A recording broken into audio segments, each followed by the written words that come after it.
the plasma chamber. You can do argon plasma or oxygen plasma. We typically only use oxygen, but you can do argon as well. So it's a very simple chamber, not a whole lot to do. The chilled water needs to be on in the service room. There is no interlock. It'll run without the water, which is not good. So you have to make sure chilled water is on. The water is running through here. This is the cathode connection. The RF connection is this guy here. The gas supply is through here. No, that's not the gas supply. That is the gas supply. And water line is here. So first turn on the power. That turns on the pump. The pump is sitting right here next to it. That's the vacuum pump that's pulling the vacuum. Open the door and load your wafer. So let's say this is your wafer. Load it there. Close. And this is the pump valve. So when you engage this, it's going to pull the vacuum shut. It pulls it hard. There it is.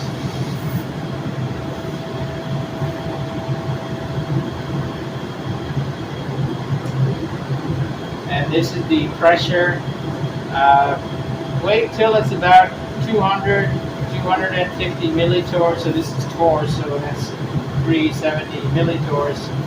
Wait till it's about 250 or so. It's really up to you. It's not a critical process because we are using oxygen. So if there's a little bit of moisture, that's going to behave similar to oxygen.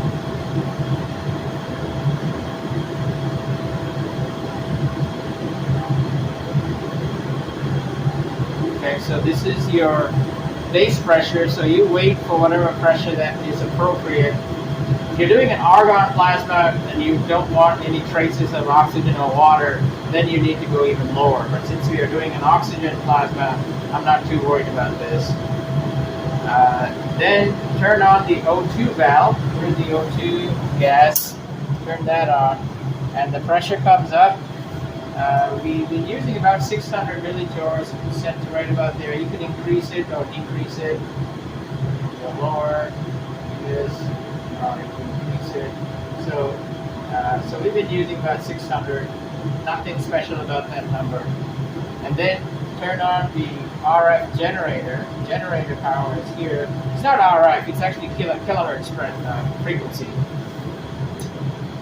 So turn that on, and there's the plasma. It's putting 270 watts. You can use a clock to time how many seconds. So for most oxygen ashing process, ashing is the removal of trace amounts of organics after a photoresist process. Before you do a deposition, you want to remove trace amounts of organics. 30 seconds at this power level is adequate, so that's why we're sitting at 30. So run it for 30 seconds. And when the clock runs out, it's all manual. You have to turn it off by yourself. Turn off the RF generator. Turn off the gas. So now the pressure will drop. But since oxygen, it's not a hazardous gas, so we don't need to wait for it to get down to a low base pressure. I'm going to go ahead and vent right away. So here's the vent. No, we got to turn off the pump. I should have done that first. Turn off that pump valve and then do the vent.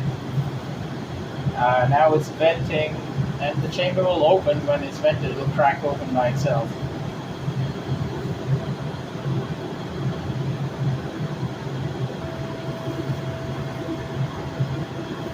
It takes about 2 minutes.